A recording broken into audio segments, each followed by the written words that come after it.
Hello everyone, আজ আমি তোমাদের জন্য কলার একটা দারুণ বড়ার রেসিপি নিয়ে চলে এসেছি। জানি অনেকেই কমেন্ট করবে যে গরম পড়ছে, এই গরমে কলার বড়া, বাপরে বাপ, ঘাম তো এমনিই বেরিয়ে যাবে দেখেই। ব্যাপারটা হলো, বেশ কিছুদিন আগে বৃষ্টি পড়ছিল, তার মধ্যে কিন্তু কলার বড়াটা করা হয়েছিল। বেশ কিছু চাপের জন্য এডিট করে আর তোমাদের কাছে শেয়ার করা হয়নি, তাই আমি তোমাদের কাছে আজকে শেয়ার করছি। জানি খুব লেট হয়ে গেছে, কিন্তু কিছু করার নেই, ওই জন্য আজকে আমি শেয়ার করছি। চলো তাহলে এবার রেসিপিটা শুরু করি। প্রথমে আমি নিয়েছি এখানে ময়দা আর নিয়েছি চালের গুঁড়ো। ভালো করে চেলে নেব আমি, যাতে নোংরা ভাবটা না থাকে।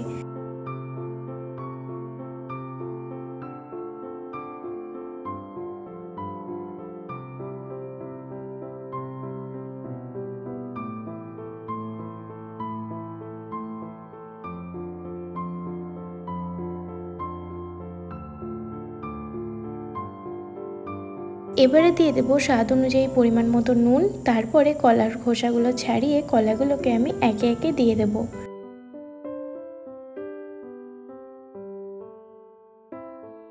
আমি এখানে 4টে মতো কলা দিয়েছি। কলাগুলো যেহেতু বড় বড়, ওই জন্য। তারপরে দিচ্ছি 2 চামচ চিনি। চিনির পরিমাণটা কম দেওয়ার কারণ হলো কলাগুলো এমনিই মিষ্টি।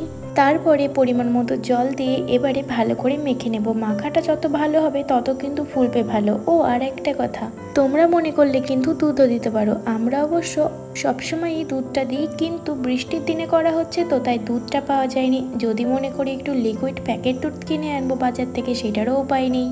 বাড়িতে কর্নফ্লাওয়ারও ছিল না, যেহেতু ফুরিয়ে গেছিলো, ওই জন্য কিন্তু আমরা শুধুমাত্র জল দিয়েই করেছি। তাই তোমরা মনে করলে কিন্তু দুধটা এখানে অ্যাড করতে পারো। যদি কেউ মনে করো যে করবে না, তাতেও কিন্তু কোনো অসুবিধা নেই। তাতে কিন্তু স্বাদের কোনো কমতি থাকবে না, খেতে কিন্তু সেম একই হয়, যেহেতু একটু নরম ভাবটা হয়। তাই আমি তো বলবো তোমরা একটু দুধ দেওয়ার চেষ্টা করো, কারণ আমরা কিন্তু বাড়িতে যখনই তৈরি করি তখন কিন্তু দুধটা দিই। বেশ ভালো করে কিন্তু মেখে নিতে হবে, যত মাখবে তত কিন্তু ভালো ফুলবে।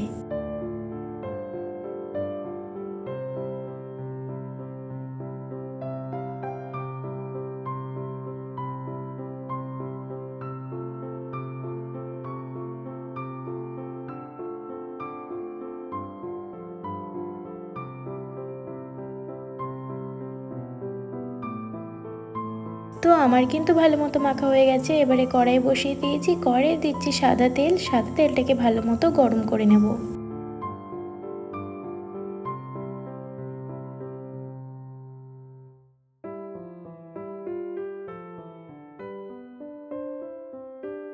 তেলটা আমার ভালো মতো গরম হয়ে গেছে। এবারে আমি বড়াগুলো একটা একটা করে সাইজ মতো বসিয়ে দেবো তেলের মধ্যে।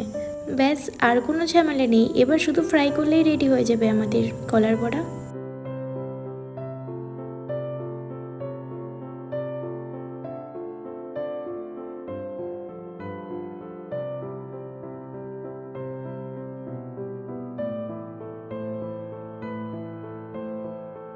ভালো করে উল্টিয়ে পাল্টিয়ে দুপিটি কিন্তু আমাদের ভালো করে ফ্রাই করে নিতে হবে।